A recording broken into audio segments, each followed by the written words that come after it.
Hi everyone, Tim Kittrow, and here to bring home the bacon are Big Rye and the Fat Guy. Boom shakalaka! Fat Guy, you are right. Boisterous is a nice euphemism. What's up, YouTube? It's Big Rye and the Fat Guy coming at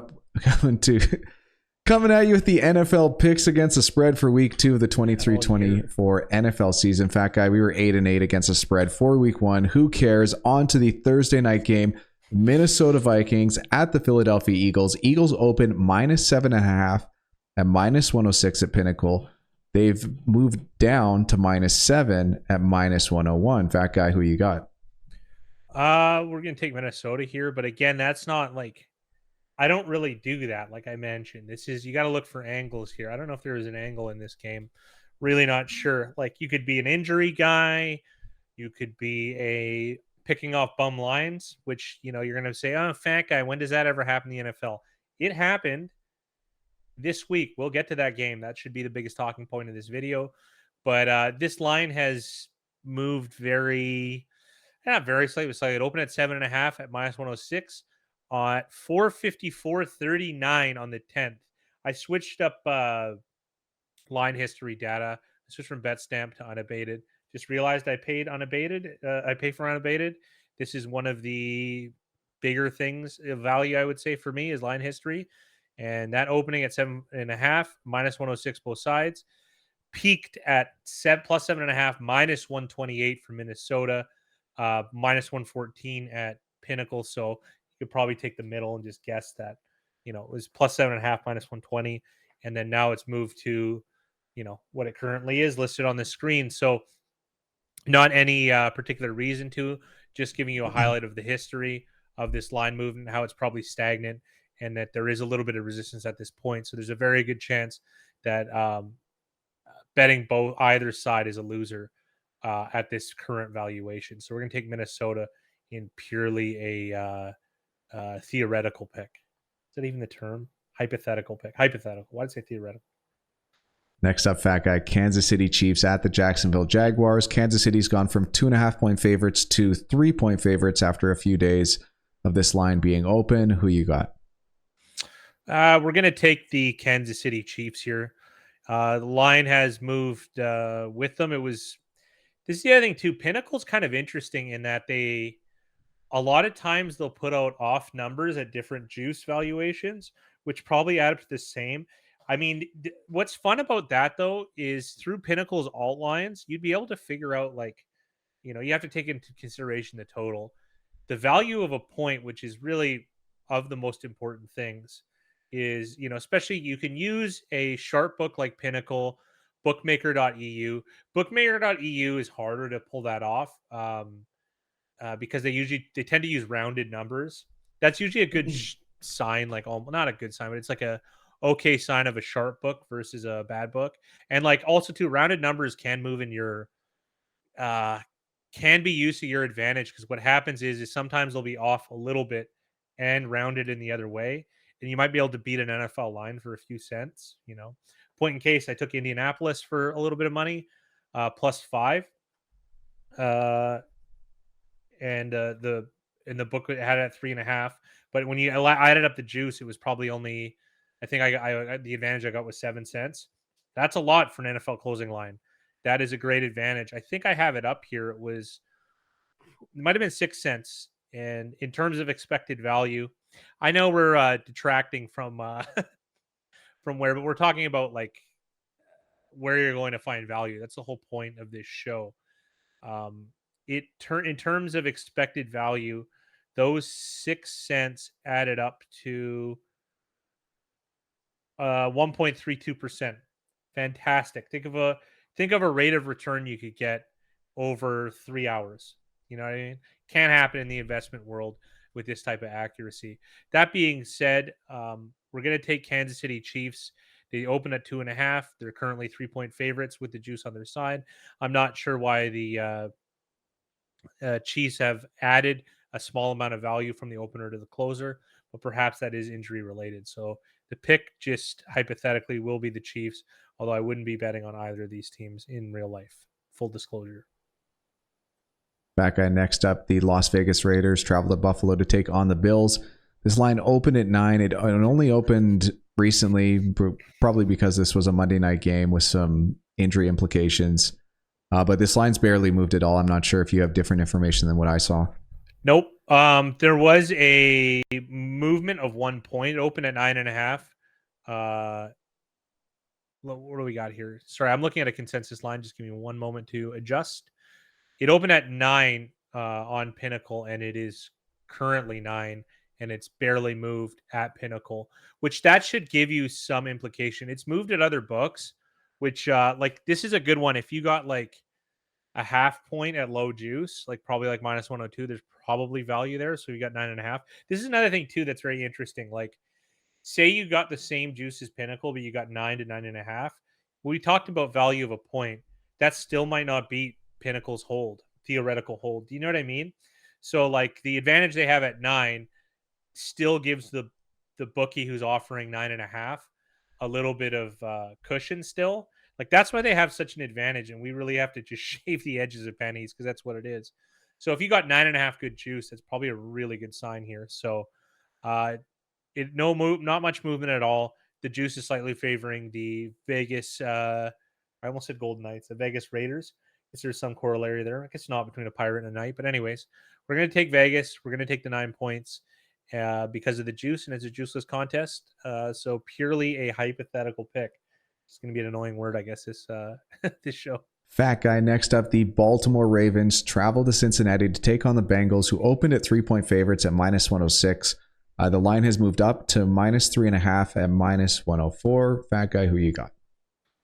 Well, we're going to be taking Cincinnati here. This is negative news. Again, I wouldn't be betting I'm not going to be betting that. But here's where like the crux. Here's an interesting point. It goes from -3, minus 129. So this will give you an idea of uncertainty too. I think that holds a little bit higher. Pinnacle is at minus 129, minus 114, and currently it's minus 108 for Baltimore, minus 104 Cincinnati. I think that hold was a bit larger when it was at that 3-point valuation before it moved to 3.5. That was at yesterday at 152.31. I really like this. Is another thing why I'm glossing over, maybe touching on a lot of things all year. Why I like to the second detailed line movement history is because you can kind of figure out the flow of information. So for instance, if you had an angle where you figured out somewhere that was giving out injury news, you could test it by looking at how the market moves after. So if the market moves before that news is too slow. The market moves after said news, then you know that you have a window of opportunity between the market move and receiving said information. Like all that stuff is how you would attain an edge in this very, very difficult game that only seems to be getting harder. So that being said, too, the difference in juice here, or in overround, there's more of a hold. Sorry, I'm using a lot of big terms. When I say hold, it means the bookie's commission or the VIG. When I say juice, I mean bookie commission or the VIG, or necessarily the number associated with it, like minus 110, 110 being the juice. That's all alluding to the same thing. I should just use one term. I should use overround. And I think I'm going to try and make an effort to do that now that I have said it enough times. But the overround is 3.06 at minus 129, minus 104. Whereas when it's at minus 108, minus 104, the overround is 2.9. Now, you're going to say, like, why is 0.16 really a big difference? It might be if you're holding millions of dollars. And perhaps it's an indication of risk assessment. So Pinnacle I like using to surmise and hypothesize because they do everything on the cutting edge. So my idea is perhaps the most uncertainty in the market was at -3 for Cincinnati, minus 129, plus 114 being +3 for the Ravens. So I don't have it in front of me why that would move. I mean, that's for everyone else to try and, that's how you'd gain your edge. But like a pending injury, they might use a higher overround theoretical hold to kind of save themselves a little bit of, it's a risk management strategy. So that's also tells me though, when the hold is really high, not really high, when it's higher than usual for somewhere like Pinnacle, that gives me the idea that they have uncertainty in their pricing, so that there could be some vulnerabilities. Whereas, like, a good example would be no one really beats, I'll tell you right now, if no one really beats like late season baseball, the hold for baseball, I think, is like minus 104 aside, which is 1.96. I've seen it as low as like 1.78 at Pinnacle. So think about it. If their margin is that thin, that means that the band of uncertainty has to be within that 1.8% margin, or 1.96 if it's minus 104 aside. So what does it tell you? Like, those numbers are like, that's a really thin margin. Like, those numbers are incredibly strong, right? So a time of when you could uh, kind of strike, or like your best chance of finding a weakness in an NFL line, is more than likely when a sharp book has a higher over round. So like I said, this one's a little bit higher at 3.06%, minus 129, plus 114. But again, I'm looking retroactively at the peak. It's kind of looking at the peak of a stock price, for instance. So it's very easy for me to do that from this chair. And how do you come up with over round? This is an easy one. Anyone can do it.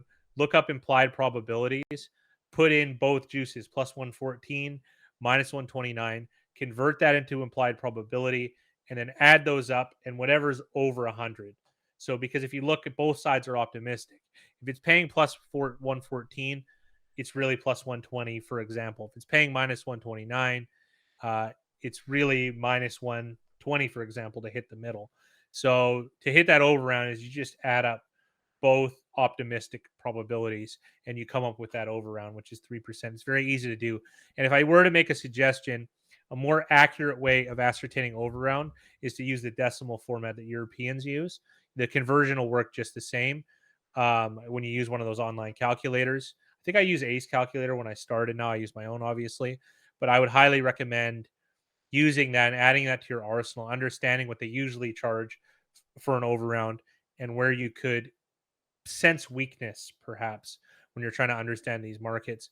And making money and expected value comes down to sense. Believe me, that's how you make it in sports betting, is caring about the sense. That's for sure.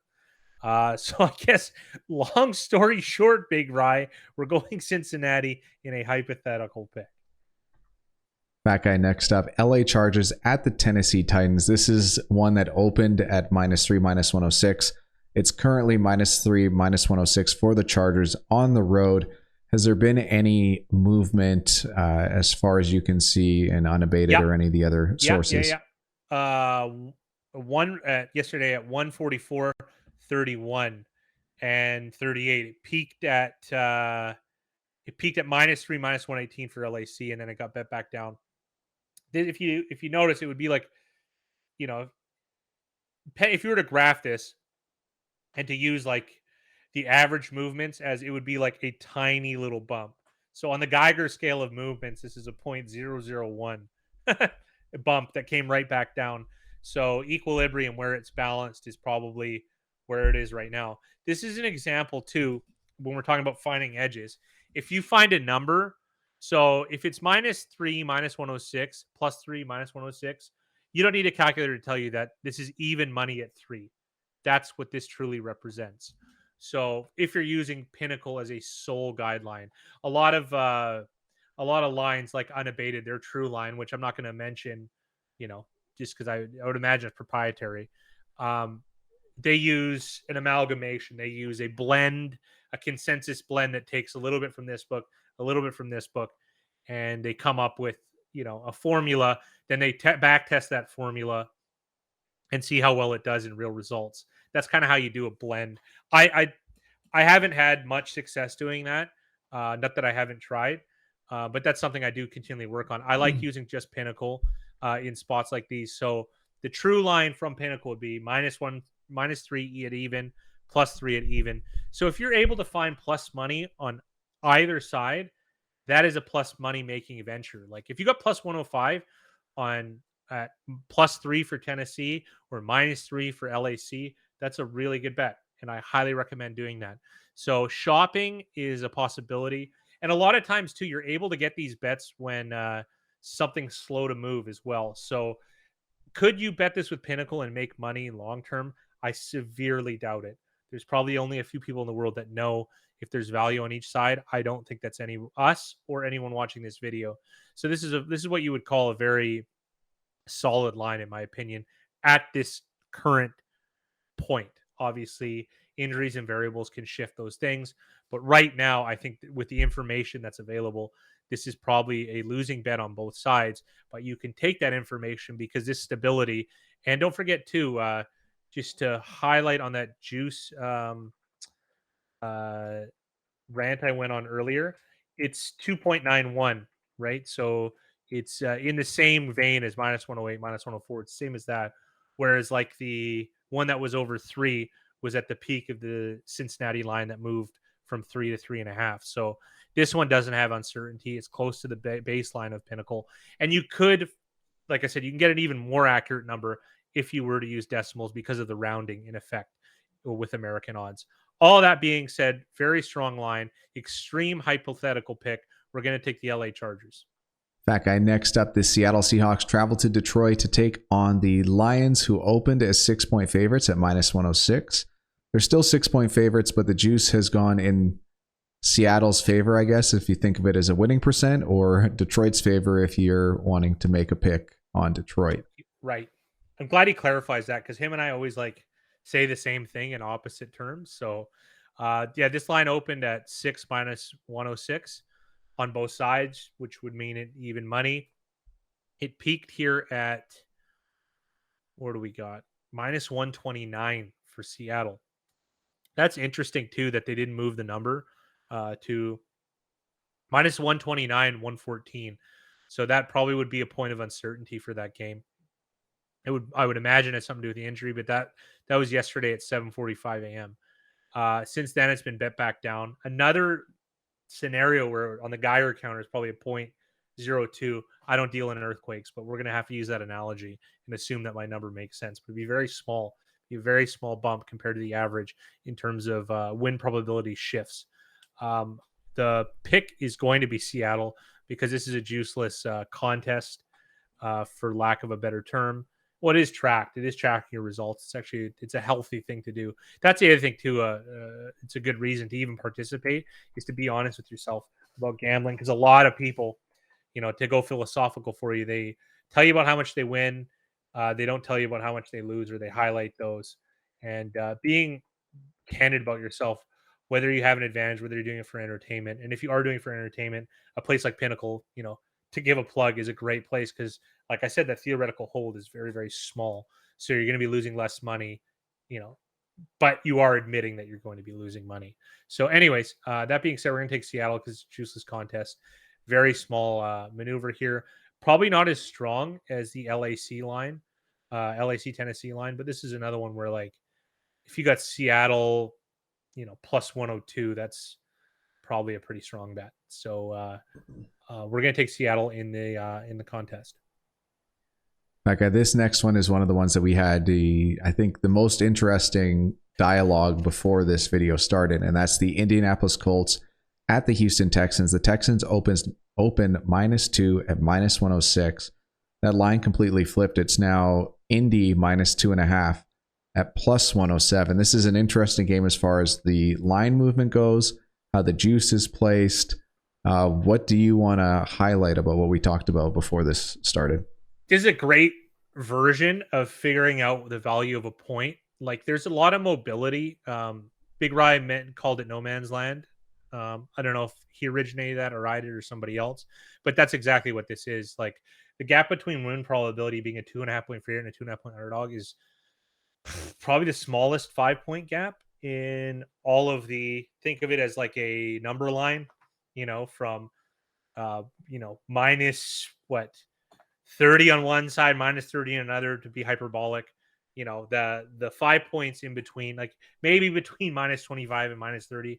I don't think there's enough data out there in the NFL. Like, that might be it. But as far as common parlance, I didn't even say that word right. But regardless, as far as common used spreads or common used spread ranges, the gap between minus 2.5 and plus 2.5 is very thin. So you will see some more mobility. But Pinnacle currently has us at +2.5 for the Texans, -123, whereas everywhere else has, like, a bunch of these places has +1, -110. Now you can kind of figure out, you could use the alt line too, for Pinnacle, to see what Pinnacle's alt line would be for +1, and that might give you a better idea. I'm gonna bring that up real quick. Just bear with me. I got like 10 screens going, and I was hoping this would be quicker, but an odd screen isn't going to give you the alt line. I could use Unabated's alt line calculator, but I don't think that would be ethically forward, considering that would be kind of proprietary. I would imagine, at least. But if you were to use an alt line here, just give me one moment. So they have it at +2.5, -123 for Houston, +109 on the other side. If you bring the alt line down to 1, it's -110, -105 for the Houston Texans. So that's and as far as +1 is -105, -110 for the Houston Texans. There is a bit of uncertainty too, because that feels like the juice is a little bit higher as well, much like I was alluding to in the forefront, in the previous games. I don't know why I said forefront. Yeah, juice is 3.6. So when we're talking about, like, last week about priors and games that have some levels of uncertainty, this would be it. Think about it. It's 2 rookie quarterbacks, 2 rookie coaches. There's the band of probabilities, and the understanding of what the true probability is a lot wider than it would be for, say, a Bills Chiefs game, where, like, a healthy Bills Chiefs game, where you just kind of, like, there's just too much prior information. You have a very good idea of where the number should be. So this is a game where, again, this might be one of the better games of the year. Actually, this might be the best game of the year for this type of variable probability, because we only have a 1-game sample of both quarterbacks and coaches. So there's going to be a lot more uncertainty. Whereas when they play again, you're going to have, I'm not sure what stage in the season they play a second time, but let's just say week 11, you'll have 10 games prior, which will give you a lot better of an idea. So if you were handicapping something, I don't think it's possible, pen and paper style in a lot of these, except a game like this. This is a game where every book could be wrong. There's a possibility of that. And this would be one. So I think this is a lot of intrigue, especially which way this ends up at close. My guess is it ends up as a pick. That's just a pick 'em on either way. So probably Houston on the money line, I guess, would be the play if that came to fruition. But I'm not suggesting that whatsoever. We're just going to be taking Indianapolis. It's going to be a theoretical, because we're getting 2.5 points in the juices contest, which, how can I say no when the line's 1? So, but then again, that's only a juiceless contest. When we do the math on it, it's very, very close. So I think you're losing any which way if you took the 1 currently, if the line was sharp. Well, I mean, that's redundant. But anyways, this game has variability. You could handicap this game. We're just going to take, for contest purposes, Indianapolis Colts. Next up, Fat Guy, the Green Bay Packers travel to Atlanta to take on the Falcons, who opened as 1-point dogs at home at -106. They're still 1-point dogs at home, but the number now is +105. Fat Guy, do you have any thoughts about this game?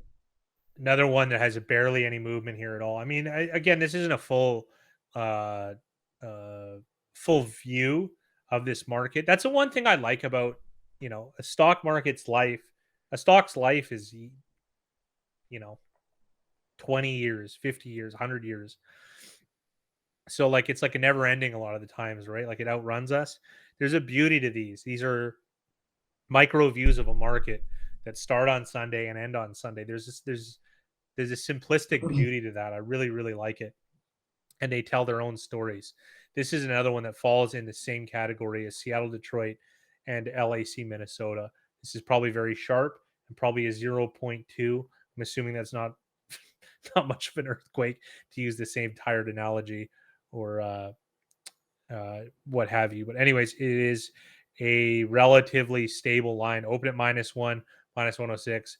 Currently -1, Green Bay -117. This is a juiceless contest. We'll take the Green Bay Packers, and this follows the same advice that I would suggest on both the Seattle-Detroit game as well as the LAC-Tennessee game. That guy next up, the Chicago Bears at the Tampa Bay Buccaneers. Bucks open -2.5 at -106 at home. Currently -3 at +104. So the line has moved, but has it moved that much considering where the juice is at? It's strange, this one. Oh, this I'm looking at this has a very, for some reason, unabated has all the way back to July on this one, which is strange. Oh, I guess this is the unabated line. I guess I can just pull up Pinnacle. Sorry, they're right next to each other on how I have the odds screen set up. So I often just I'll often pick the wrong one here. Okay, yeah. So Pinnacle opened at 2.5, and it's currently moved at 3. 2.5 -106, +3 +104. I would say that's slightly in Tampa Bay's favor, but like it's -106 to +104. So that is a minor movement. This is kind of following the guise of everything. Like these are but then also too, like, where could I pursue this edge? I'll give you an example. I just, for entertainment purposes, I joined my friend's family has a real estate company, I guess, commercial real estate company, and I joined their pool, pick'em pool or whatever. It's against the spread, and all I do is just pick, for experiment purposes. I just pick what's the best number at the best juice, right? And there are numbers that are off. Like if you look around for this stuff, you can find it, right? If you participate in a bar pool and they have a number on Tuesday, and you can submit your pick 'em on Saturday, that's going to have an advantage there if you're able to use the market to help you win. You'll probably, if no one else is doing market based stuff, don't forget too, if there's 50 guys in there, you're likely to get beat by someone who's just on a lucky run, but you put yourself in a very good position to win, or at least vie for the top, by just using a market-based approach. So this is another one where it follows under the same guys as, like I mentioned, the game previous, as well as LAC, Tennessee, and Seattle, Detroit. Game previous being Green Bay, Chicago. Strong line, very little movement. We're just going to take Tampa Bay for theoretical purposes. Hypothetical purposes. I'm going to interchange those words for some reason for the entire podcast. All right, fat guy. Next up, the New York Giants travel to Arizona to take on the Cardinals. Giants open -4, -106. Even after their terrible performance on Sunday night, they've somehow managed to move the market up to -5.5 at -102. And Arizona didn't look too bad in their opening game. This is one of the more interesting, I think, opening lines and then current lines that I think we've seen so far out of all the games. This is movement, and to touch on something that I harped on it a bit on the Indianapolis Colts Houston Texans game, where the opener is like, it's more of an attackable line because there's less priors. So, and by priors meaning Arizona, like there's one game. They don't have, like, obviously they don't just use the one game. They're going to group Arizona with teams that have similar makeups, but that can get really hard, right? Like this Giants team, they're pretty accurate with what they have, they think, whereas Arizona, they're not sure. So that variability would be able to perhaps scrape out an edge for those of you who still believe in handicapping. This is where you should be doing it. If you're applying, handicap the NFL is like one of the hardest things to do. The only way to do it would be attacking opening lines, and like this is for sure the spots to do. You want opening lines with teams that kind of bear uncertainty. Arizona falls in that category. Indy and Houston do as well. And don't forget too, that's a waning edge, right? Like think of throughout the season, they're going to build more of a sample. They're going to have other teams that in the past that identify that they can kind of group into a certain type of archetype and have a really strong idea of how they're going to go. Coaching decisions are going to be, revealed, for lack of a better term, just through the sample of snaps that happen. So they're going to get better ideas. So this is kind of a point of attack.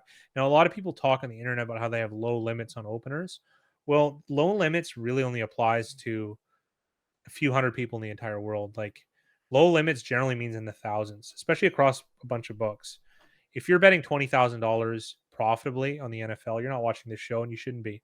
You're an originator more than likely, or you have strong angles that you're able to compound on. Because also too, like if someone bets the NFL, they're not just resting on one angle that they've figured out. It's a constant moving goalpost game. That's what sports betting is. Because winning is, believe it or not, ladies and gentlemen, winning is the easy part.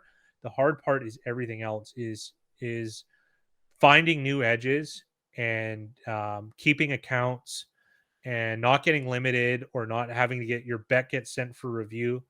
That's another infuriating thing. Not to go on a tangent, you send a bet, they take 20 minutes to accept it or not, and sometimes they don't accept it. Then they move the line. Again, those are like popular pros. Not that I am or whatever. Gripes with rec books, but that does happen. So, but this whole entire season is going to be about how to find those edges and give you ideas, because giving out picks and stuff like that, it's nice aesthetically, but it's not a binary game, and it really depends on what number you get it at. So this is one where it's possible to gain an edge. So Arizona has, like I said, not that many priors. There's they were possibly quite overestimated by the original lines maker at Pinnacle, and New York Giants are probably underestimated based on a lot heavily on their pitiful performance on Monday night against the Dallas Cowboys. That's why there was a shift from 6:50 a.m. yesterday or today from -4, -108 for the Giants to -5.5, -112, and the juice had over 3% overround pretty much the whole time until 8:50. So another thing to hypothesize is that this line was uncertain. They added a little bit of juice for protection, and then some of their Pinnacle accepts winners. So some of their how they would do it too is the winners are able to bet early and at lower limits though, so they take the small loss early to shape a really good opinion. So that would be a strategy that Pinnacle does. And again, these are just hypothesis. It's not a guarantee of how they operate, but it is an idea into it. So my guess is that some of their stronger winning NFL bettors, I imagine that they have a stable of them, came up with a consensus because they were able to lower the juice just 2 hours later, and they pretty much settled on -5.5. So we're going to take the Giants, but there's another thing too. That's just a contest pick because 5.5 is probably not a beatable number. You know what I mean? At these current juices, right? So if you're able to get like +108 on the Giants, it's probably very good. If you're able to get +102 on the Arizona Cardinals, probably pretty good. But again, that's how thin you have to look at. That guy. Next up, the San Francisco 49ers travel to LA to take on the Rams. Rams opened to 7-point dogs at -114. That line, or the number, has moved up to +8.5 at -117. I think you mentioned too, just before recording, that this line has been taken down off of Pinnacle's website. It was taken down and then it was back up. I always wonder too, like if you're, that's another thing I got to give Pinnacle and Bet365, oddly too. They're a rec book and I really don't like them, but I got to hand it to them in certain things. If there's an injury, they pull that stuff off real fast. So you're not going to be able to, remember I talked about that window earlier in terms of injury. 365, you'd need a bot pretty much, I think, to be able to beat them to the races once that information comes out. That being said, that's usually why Pinnacle pulls something off. Or, in tennis, if something gets, tennis is a lot of cheating. So they'll pull off the board. And, if you follow the market, you'll be able to figure out which side possibly that there could be some sort of funny business. So that being said, it did come back. So no injury news, but Pinnacle moved the line from 7 to 8.5 for the Rams. I'm unsure of why that movement is, but that is not relatively significant, but we're getting up higher on the Geiger counter, particularly because 8 has become more of a key number. So you lose the push on 7, and now it's a loss if San Francisco wins by 7 or 8. So it's a 2-score game, and that does bear significant weight. 8 used to not really be a number in the mid 2000s. even up to 2014. But with the rule change and such, and coaches going for 2, like I mentioned, because of the rule change and just aggressiveness from coaches and the rules there. Oh, and missing extra points as well makes 8 a lot more of a number, and 6 for that matter. So this is a relatively strong shift in win probability in favor of the San Francisco 49ers. So that being said, though, the juice is favoring 8.5 at minus 117 currently. So we will be taking the LA Rams in a juiceless contest. That's purely why it is. So nice market shift. Not sure why, but I'm sure it's injury related. Would be my best guess.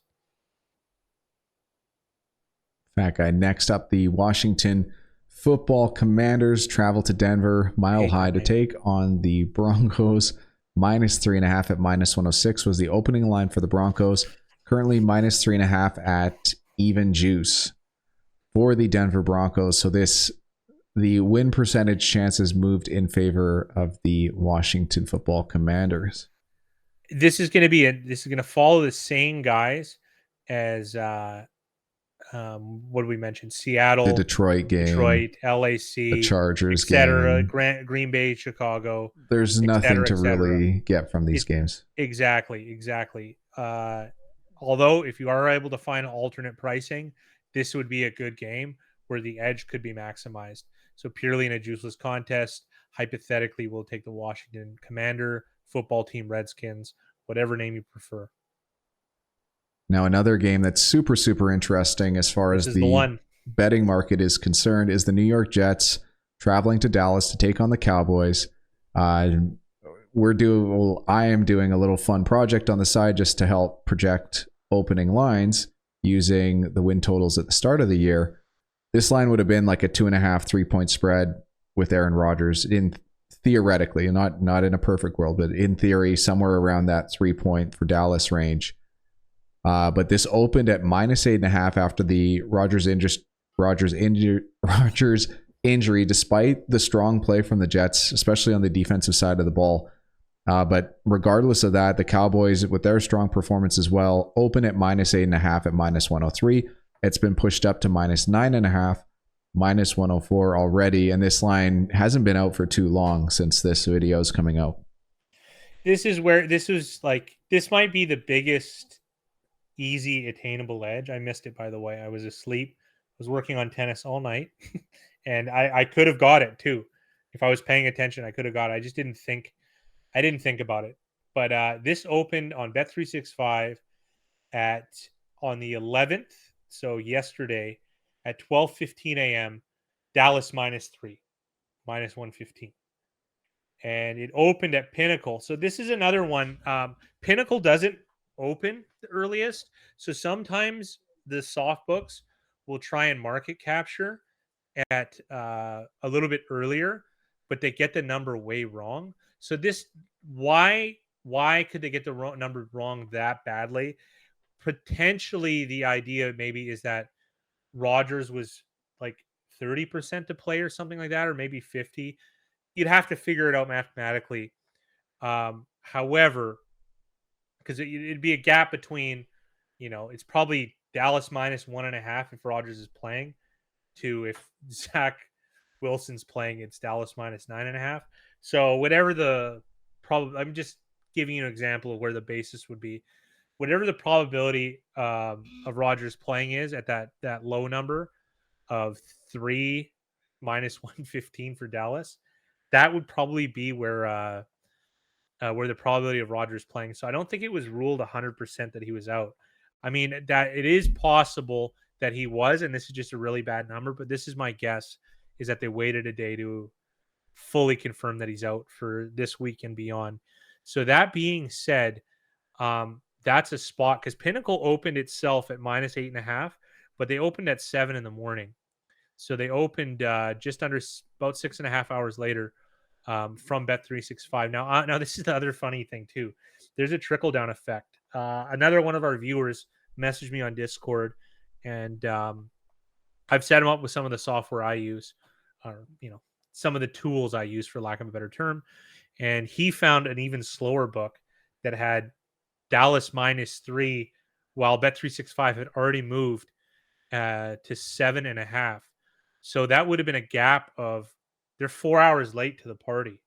So not only could you bet that, you could middle it as well. So middling is a really good way for someone with not a lot of money to get lucky and make a lot of money. That would be like betting Dallas at -3, knowing you have to know though that it's going to shift. Now that's a big if, and it's easy for us to look now on the past and say, well, you could have got it at this price. It's like looking at the stock market and saying you could have bought low and sold high. So again, this takes some sort of skill to be able to, know which direction it's going. But that skill is eliminated if one book has Dallas -3 and another has New York Jets +7.5. So there's a way to calculate the probability that it's going to land between 3 and 7.5. What you would do is you would find out the true price of Dallas winning by 8 or more, and you'd compare that to, or you'd find the true price of Dallas -7.5 and the true price of Dallas -3 at a sharp book, or knowing those prices ahead of time because you know the value of a point. So that middle probability. So because they overlap. So Dallas -3 and New York Jets +7.5, they overlap. So if you're to do it geometrically, what's the how big is that surface area in between those two probabilities? If you're able to figure out that math question, which sounds a lot more complicated, the way I've described it, but that's how I figured it out initially. That would tell you what the probability it is of it landing in between those two places, especially if you got -3 and +9.5. That's enormous, right? And considering you're going to pay juice on one, think of it this way: like if it's a 3% juice, you're going to pay 1.5%. So, assuming the one side's pinnacle, that's if you're getting like less than 30, if the chances are more than 30 to 1, then it's not going to work out. But I can promise you it's not. Like that would be an enormous EV thing. But then again, there's also the argument that taking 3-point Dallas -3 for a lot of money and letting it ride, that's probably the best strategy. But these are definitely I know I'm harping and getting very technical on this game. This is one of the biggest games of the year in terms of edges that even a regular user could be. I mean, they had it at -3 on one book that I have and +7.5 on another book I had. I was just sleeping, like sleep at the wheel.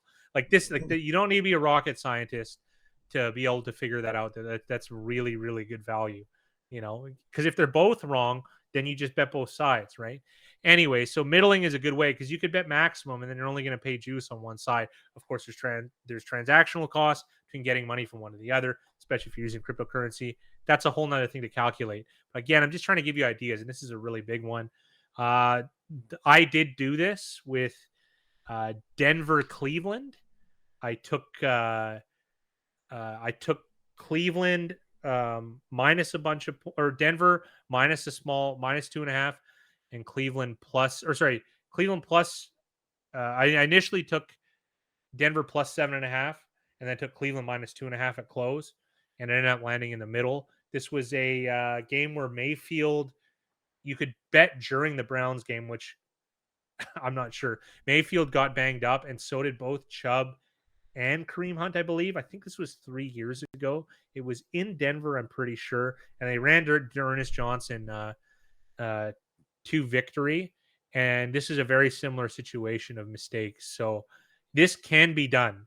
You're not going to find Pinnacle making these types of mistakes. But a good idea, a good way of looking at this is if when Pinnacle tends to put a line out and you see that they don't have one, this is a good idea to look at other places and see where there's discrepancy in the market. And like I said, this is a Christmas game for those that got it. And congratulations if you did. You deserve all the EV that you were able to gain. So very, very, very interesting piece. Most interesting game of the year so far. and the market within. This is a very, very good example of how an average bettor, a recreational bettor, a part-time bettor, whatever adjective bettor you want could gain value. This was it. And this is a good example of what to look for. So I really hope you stayed on to hear this one. This is a valuable piece of information. That being said, purely in a hypothetical situation, we will be taking the Dallas Cowboys. That guy for Sunday Night Football, the Miami Dolphins travel to Foxborough to take on the Pats. Pats open +2 at -106. They're currently +2.5 at +101. Any thoughts on this betting market? Nope. This is a very, very standard tight market. Reasonable priors for both teams. You're just going to have to find an off price. I don't think you're going to beat the current line or closing line, assuming that none of the player availability changes along the way. We got the Dolphins in that one. And then on to the Monday night doubleheader. New Orleans Saints at the Carolina Panthers. Panthers open +2.5 at home at -101. Currently +3 at +105. Fat guy, this is a little bit of a move. It's a little bit of a from move. 2.5 to 3. This is another time where, like, this is kind of the magic of rookie quarterbacks is, again, the priors aren't established. The archetypes aren't established. So you would be able to find some good numbers. Like, I wouldn't be surprised if someone savvy enough, of course I don't have every book line history at my availability, but I couldn't see why you wouldn't be able to get like a 3-point middle on this. Speaking of middles, right? The Mac Daddy of middles, as far as like only having one number, is 3. I mean, most games end in 3. 3 by the favorite is the most likely result. So, that, like, this is one of those spots where if you understood where the movement would go, I wouldn't be surprised if you were able to get a middle in a game like this. So this could be an edge too. Just understanding rookies and what they're doing. Like this problem, like, again, I don't do this, so this is just an idea. Handicapping through preseason, understanding the difference between the signal and noise in interviews in terms of coaches and what they plan to do on offense and how well they'll perform against X type of defenses. And then also too, pre-generating your own archetypes, figuring out which players kind of play similar and then using, like, grouping players together. Like is CJ Stroud. Was he a similar archetype previous to Robert Griffin III? Like, to give you an example, obviously not. But maybe in the end, I don't know, career trajectory. Robert Griffin III started very, very strongly for Washington, but kind of like just find some sort of parallel. Do you know what I mean? Find groups of teams, and you will be able to extrapolate some sort of better metrics for understanding how a rookie would perform, because you're just not going to have the data on them unless you use something similar. So this would be another example of that. So rookie quarter, but again, this will close up as the season goes on. The edge gets smaller and smaller. So assuming that you have one to begin with, which is a very dubious task in on its own. We're just going to take New Orleans because it's a juiceless contest and it's currently -115. And this last Monday night game between Cleveland and Pittsburgh, it's in that no man's land. Pittsburgh open -1 at even money. They're currently +2.5 at -107, but it is enough of a move to talk about. It's not just one of the, gloss overs. Few games, no. Yeah. It is, but this is this might be, again, one of those things, like perhaps a full complement of Kenny Pickett might be at Mercier, because don't forget too, like line shift. This could be in terms of sentiment. Like the Browns had, I'm gonna say, the best week 1 performance in the new Browns history since the year 2000 when they started, 1999. Like they haven't been. It's the best week 1 they've ever had since then, I think, because I think they've only won like 3 games or something in week 1 in the 20-something years. This is the best performance they ever had. This is a strong Browns team with a strong roster, though. Hate doing that, but it should be expected that they are able to actually play a bit. Whereas Steelers, this is one of the worst week 1s I can remember. So the opening odds makers, perhaps they didn't use either prior and they're still using preseason priors, is why they open with Pittsburgh at -1 at even. and then the market drew a lot from those games potentially, and they not a lot because this again it's between that 5-point band of -2.5 plus 2.5. But they really like Cleveland. If this went to 3, this would be like an opening line mistake. 3.5 in particular. I'm curious. I can't imagine it closes at 3 points, even for Cleveland, especially not Pittsburgh. This is probably where it's going to be at, but this is one where perhaps this is more closer to Arizona New York Giants, a game like this, but also to Watson. Perhaps there's not a big sample on him, so perhaps it's a little bit optimistic, and despite not that good of a performance in really shitty weather conditions. Excuse my language. I don't know if that. Well, we'll find out. Anyways, we're going to take Cleveland in the contest, and off we go.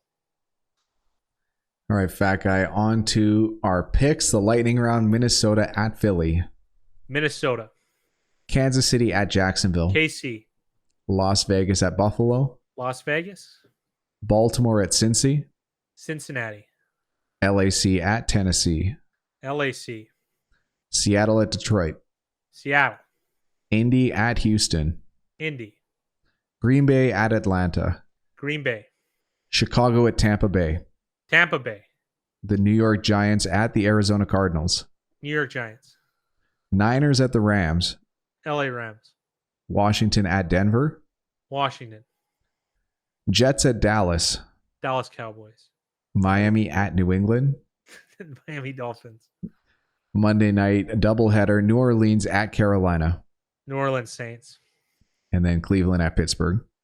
the Browns. Congratulations to the Week 1 2023 Picks Against the Spread co-winners, Mickey and Jameson, who went 10-6. We do have we set up a new tiebreaker at the start of last year, and I think this is the first time we ever had 2 teams go 10-6, like same record, and also have the same OU for the Monday night game. I think both Mickey and Jameson had 45 as their OU. I believe it finished 38, 39, somewhere around there. Shout out to those guys. That's the sharpest number you can pick for a tiebreaker, by the way. It's 45. So really liked it. Really liked that. Doesn't matter what the result is. The process. Great number, guys.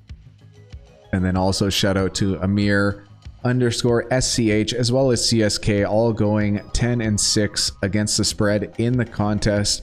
A handful of people at 9-7 as well. Congrats to everyone. Now the JS715 name of the week, honorable mentions, Fat Guy. We have Welcome Back to the League, Where They Play. Fat Guy has a better body than Ryan Gosling. Are you Another joking? Yeah, another NFL season of winning or crying with my dog. I just want a playoff win since 91. Shout out to the Detroit Lions. Back to Spreads Pool to prove to Big Ryan Fat Guy that I'm not a fool. Jameson Williams took my parlay. I'm looking for a man named Dylan, as well as gonna break the 50% mark this year. ... I hope. This is the JS715 name of the week. Whoa, kaboom! And then the JS715 name of the week is I'm back. Leave the back door open, guys. Thank you, Cassone, the winner from not too far back. He's a legend. Thank you. He's a legend. He is a legend. There's a lot of legends that watch us here. Thank you to our channel members. We appreciate you guys for supporting us. And remember, guys, make your picks against the spread for week 2 at Big Rye and thefatguy.com. Fat Guy, any final thoughts? We planned to go shorter and we did. It's only 58 minutes into this recording. Oh, it's not that long. There's some trimming. We need to do some trimming. I thought I was better. I honestly did. I tried. So. Well, there's a lot of key points. There's a lot that you and I have been brewing behind the scenes, so there's lots for us to chat about. So hopefully everyone enjoyed the show, enjoy this kind of new format. We tried something new this week. This is probably how the show is going to be looking for the rest of this season. It's me. I'm not much of an entertainer these days. I got to be honest. Sorry, guys. But there's some good info there. I got to be real. Well, we appreciate the view. Like, comment, subscribe. Let us know what you guys think of the video, and good luck for your picks against the spread week 2.